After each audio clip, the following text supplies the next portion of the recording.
Hello dear students, इस video में हम लेसन 3 सच्चा यज्ञ के बारे में पढ़ेंगे। बच्चों, इस कहानी में हमें परोपकार के बारे में बताया है कि किसी का निस्वार्थ भाव से जब हम परोपकार करते हैं तो उसका पुण्य कितना बड़ा हो सकता है। वो कितना बड़ा पुण्य का काम होता है किसी को निस्वार्थ भाव से परोपकार करना। और परोपकार जो है वो मनुष्य के चरित्र का सबसे बड़ा गुण है। इस कहानी में लेखक यशपाल जैन ने एक व्यक्ति की कहानी बताई है जिसमें उन्हें यज्ञ करके किस तरह से उन्हें पुण्य की प्राप्ति होती है। तो आइए अब हम इस कहानी को पढ़ना शुरू करते हैं। एक धनी सेठ थे, बहुत ही ज़्यादा उदार, दयालु और नम्र स्वभाव के थे। तो धर्म के काम में इतने ज़्यादा थे कि कोई भी साधु संत जो था उनके दरवाजे से निराश नहीं लौटता था और वो उनके घर जब भी आता था तो भरपेट वो उसको भोजन कराते थे। उनके घर के भंडार के द्वार सबके लिए खुले थे, मतलब उनके दरवाजे पर जो भी कोई आता था वो सब किसी को खाना खिलाते थे। जो हाथ फैलाए उसी को ही कुछ ना कुछ देते थे। तो सेठ ने बहुत सारे यज्ञ किए थे और दान में पता नहीं बहुत सारा धन दीन दुखियों को उन्होंने दिया था। पर सबे दिन होत ना एक समान, मतलब सब दिन एक जैसे नहीं होते हैं। अचानक दिन बदल गए और सेठ की हालत पतली हो गई, मतलब सेठ गरीब हो गए। तो उनके संगी साथी जो थे उन्होंने मुंह फेर लिया और उनकी मदद नहीं की और नौबत यहाँ तक आ गई कि सेठ को भूखा मरना पड़ा। तो उन दिनों एक प्रथा प्रचलित थी, मतलब एक चीज़ थी कि यज्ञों के फल का खरीद बेच किया जाता था। यज्ञों का जो फल था उसको खरीदा और बेचा जाता था। तो छोटा बड़ा जैसा यज्ञ होता था उसी के अनुसार उसकी कीमत मिल जाती थी। तो जब बहुत ज़्यादा तंगी हो गई तो एक दिन सेठानी ने कहा कि एक यज्ञ ही बेच दो। तो सुनकर सेठ पहले तो बहुत ज़्यादा दुखी हुए और बाद में अपनी तंगी का विचार कर कर एक यज्ञ बेचने के लिए वो तैयार हो गए।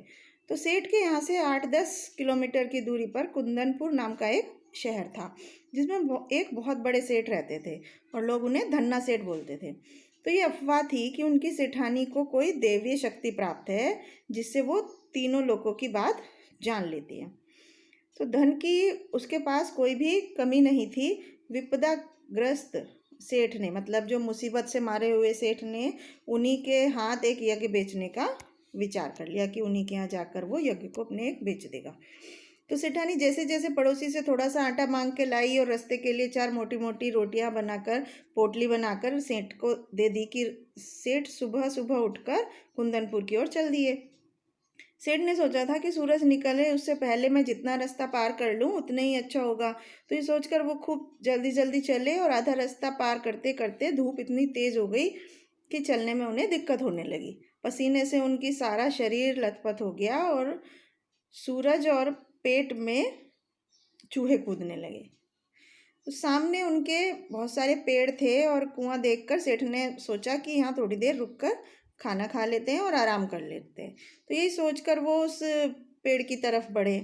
तो पोटली से लोटा और डोर निकाल पानी खींचने लगे और हाथ पैर धोने लगे। तो उसके बाद एक लोटा पानी लेकर वो पेड़ के नीचे आ बैठे और खाने के लिए रोटी निकालकर एक टुकड़ा ही तोड़ने वाले थे कि वो क्या देखते हैं कि उनके पास ही कोई हाथ भर की दूरी पर एक कुत्ता पड़ा छटपटा रहा था, मतलब बेचैन हो रहा था बहुत ज़्यादा। उसके पेट कमर से लगा हुआ था। सेठ को रोटी खोलते देख बार बार गर्दन उठाता था, पर उसको इतनी ज़्यादा कमजोरी थी कि वो उसकी गर्दन बार बार नीचे गिर जाती थी। तो ये सब देखकर सेठ का हृदय बहुत ज़्यादा दया से भर गया और बेचारे को कई दिन से खाना नहीं मिला था, तो ऐसा सेठ को लग रहा था। तो तभी उसकी ये हालत हो गई थी। तो सेठ ने एक रोटी उठाई और टुकड़े टुकड़े कर कर कुत्ते के सामने डाल दी। तो भूखा तो वो था ही, लेकिन धीरे धीरे रोटी खा गया तो उसके शरीर में थोड़ी सी जान आती दिखाई दी सेठ को। तो वो मुंह उठाकर सेठ की ओर देखने लग गया कि उसकी आंखों में बहुत ज़्यादा कृतज्ञता थी, मतलब उनका एहसान था। वो चाह रहा था कि एक और रोटी मिल जाए। तो सेठ ने सोचा कि इसको एक रोटी और खिला देता हूँ तो वो थोड़ा चलने फिरने के काबिल हो जाएगा। ये सोचकर सेठ ने एक रोटी और उठाई और टुकड़े टुकड़े करके उसे खिला दी। तो 2 रोटियां खाने के बाद कुत्ते के शरीर में थोड़ी सी शक्ति आ गई थी और वो खिसकता खिसकता सेठ के पास आ गया। तो सेठ ने देखा कि अभी तक वो अच्छी तरह चल नहीं पा रहा और आसपास की कोई बस्ती में दिखाई भी नहीं दे रहा था। तो सेठ ने सोचा इसे एक रोटी और दे देता हूँ तो फिर ये अच्छी तरह चल फिर पाएगा। मेरा क्या है, जैसे 2 खाई वैसे 1, तो थोड़ी देर में कुंदनपुर पहुँच ही जाऊँगा। तो सेठ ने तीसरी रोटी उठाई और कुत्ते को खिला दी। अब 1 रोटी बची, उसे लेकर वो स्वयं खाने ही वाले थे कि सेठ ने देखा कि कुत्ते की आंखें अभी भी उन्हीं की ओर देख रही हैं, कि उनकी आंखों में काम तो पानी से भी चल सकता है। उनकी आंखों में करुणा याचना है, मतलब उनकी आंखों में बहुत ज़्यादा दया थी। सेठ तो अचानक ही सेठ के मुंह से निकला, हाय बेचारा न जाने कितने दिनों से भूखा पड़ा है। उनके मन में आया कि मेरा काम तो पानी से भी चल जाएगा, इस बेचारे बेजान बेबस जीव को 1 रोटी और मिल जाएगी तो फिर ये बिल्कुल पक्के तरह अच्छी से ताकत आ जाएगी इसमें और ये किसी बस्ती तक पहुंच जाएगा, इसको वहाँ खाने के लिए और मिल जाएगा। तो सेठ ने ज़्यादा सोच विचार नहीं किया और अपनी आखिरी रोटी भी कुत्ते को ही खिला दी और खुद 1 लोटा पानी पीकर और थोड़ा सा मेहनत करके अपना सारा रास्ता पूरा कर लिया। तो दिया जले सेठ कुंदनपुर पहुँचे, मतलब शाम के वक्त। तो धन्ना सेठ की हवेली पर पहुँचे तो उन्होंने उठकर सेठ का स्वागत किया, पूछा, कहो सेठ कैसे आना हुआ। तो सेठ ने कहा, संकट में हूँ, मतलब मुसीबत में हूँ और एक यज्ञ आपके हाथ बेचने आया हूँ।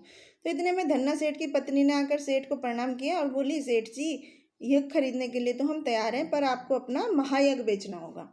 तो महायज्ञ, सेठ ने बहुत ही आश्चर्य से कहा, हाँ वही जो आज आपने किया है। तो धन्ना सेठ की पत्नी ने उनसे कहा कि हाँ वही वाला महायज्ञ जो आज आपने किया। तो सेठ बहुत ही सोच में पड़ गए, बोले महायज्ञ, और आज वो समझ गए कि उनका मजाक बना रहे हैं। वो बहुत ही नम्रता से बोले, आप आज की बात कहती हैं, मैंने तो बरसों से कोई यज्ञ नहीं किया, मेरी स्थिति ही नहीं है ऐसी। तो धन्ना सेठ की पत्नी ने गंभीर भाव से कहा, नहीं सेठ जी, आज आपने भारी यज्ञ किया है महाराज, उसे बेचोगे तो हम खरीद लेंगे, नहीं तो नहीं।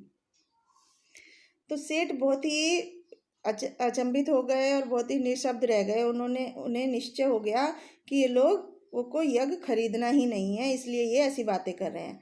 तो सेठ जी की पत्नी ने उनसे पूछा कि क्या सोचते हो सेठ जी, बोलो, आप तैयार हो। तो सेठ जी ने नाराज होकर कहा कि सेठानी जी हंसी छोड़िए, काम की बात कीजिए, बरसों से मैंने यज्ञ ही नहीं किया, आप आज की बात कहती हैं। तो सेठानी ने उन्हें समझाया कि आपने आज रास्ते में अपने आप रोटी न खाकर 4 रोटियां भूखे कुत्ते को खिला दी, तो ये महायज्ञ नहीं है तो और क्या है। तो कुछ पाने की इच्छा से धन दौलत लुटा कर किया गया यज्ञ सच्चा यज्ञ नहीं होता, निस्वार्थ भाव से किया गया कर्म ही सच्चा यज्ञ महायज्ञ है। तो क्या आप इसे बेचने के लिए तैयार हैं। तो सेठ मानो आसमान से गिरे, मतलब सेठ को बहुत ही ज़्यादा अचंभा हुआ। भूखे को अन्न देना सभी का कर्तव्य है, कि मतलब जो कोई भी अगर हमें भूखा दिख रहा है तो हमें उसे खाना खिलाना चाहिए, उसमें यज्ञ जैसी क्या बात। तो क्या सेठानी ने फिर पूछा कि क्या विचार है सेठ जी, ये यज्ञ बेचना है कि नहीं बेचना है। तो सेठ ने कोई उत्तर नहीं दिया और चुपचाप पोटली उठाई और हवेली से बाहर चले गए। उन्हें मानवोचित कर्तव्य का मूल्य लेना उचित नहीं लगा। उन्हें लगा कि यह तो मेरा कर्तव्य है, हर मानव का कर्तव्य है कि किसी भूखे को खाना खिलाना, इसमें मैंने कौन सा यज्ञ का काम किया है। तो कुंदनपुर की धर्मशाला के चबूतरे पर भूखे पेट जैसे तैसे रात बिताकर वो वहाँ से चलकर अगले दिन शाम को सेठ अपने घर आ पहुँचे। तो सेठानी बड़ी बड़ी उम्मीदें लगाकर बैठी थी कि सेठ को खाली हाथ आता देखकर आशंका से वो बहुत ज़्यादा काँप उठी। बोली, क्यों, क्या हुआ धन्ना सेठ मिले। सेठ ने शुरू से आखिरी तक सारी बात सेठानी को बताई। तो सुनकर सेठानी की सारी वेदना जाने कहाँ विलीन हो गई और उनका हृदय जो था वो बहुत ही ज़्यादा खुश हो गया, उनका मन बहुत ज़्यादा खुश हो गया। विपत्ति में भी सेठ ने धर्म नहीं छोड़ा, मतलब मुसीबत के समय में भी सेठ ने अपना धर्म नहीं छोड़ा। धन्य है मेरे पति, सेठ के चरणों की धूल अपने मस्तक पर लगाते हुए बोली, धीरज रखें, भगवान सब भला करेंगे। अपने पति को बोली कि आप धैर्य रखें, भगवान आपका भला करेंगे। तो शाम का समय हुआ, सेठानी दिया जलाने उठी तो कि रास्ते में किसी चीज़ को ठोकर लगी, तो गिरते गिरते बची। जैसे जैसे दिया जलाकर देखा कि दहलीज के सहारे लगे फर्श पर पत्थर का चौका ऊपर हो गया है, मतलब दहली उखड़ गई है। तो उस पर एक लोहे का कुंडा लगा रहता था, तो ऊपर उठने के कारण उससे सेठानी को ठोकर लग गई थी। तो सेठानी ने सेठ को आवाज़ दी कि देखो फर्श का एक चौका उखड़ गया। इसे जमा दो। तो सेठ ने चौके को ठीक तरह से जमाने के लिए उसमें लगे एक कुंडे को उठाया तो नीचे तहखाने की सीढ़ियाँ दिखाई दी। अरे यहाँ तो तहखाना है, हमें इसका पता ही नहीं था। उनके मुँह से ऐसे निकला, सेठ जी के मुँह से। तो दिया हाथ में लेकर सेठ सेठानी तहखाने में गए। आखिरी सीढ़ी उतरते ही रोशनी से उनकी आंखें चौंधी आने लगी, चमक से। तो तहखाने में छोटी छोटी हौजें बनी थी, तो जिनमें सोने चांदी के सिक्के भरे हुए थे। तो ये देखकर दोनों के पांव वहीं जम गए, उनके मुंह से एक बोल तक नहीं निकला। कुछ देर बाद सेठानी को होश आया तो बोली, प्राणनाथ, ये महायज्ञ का पुरस्कार है। स्वयं भूखे रहकर एक प्राणी की भूख मिटाई, ये महायज्ञ नहीं तो और क्या है। तो धन्ना सेठ की पत्नी ठीक ही कहती है कि निस्वार्थ भाव से किया गया कर्म ही सच्चा यज्ञ होता है। भगवान ने उसी महायज्ञ का पुरस्कार आपको दिया है।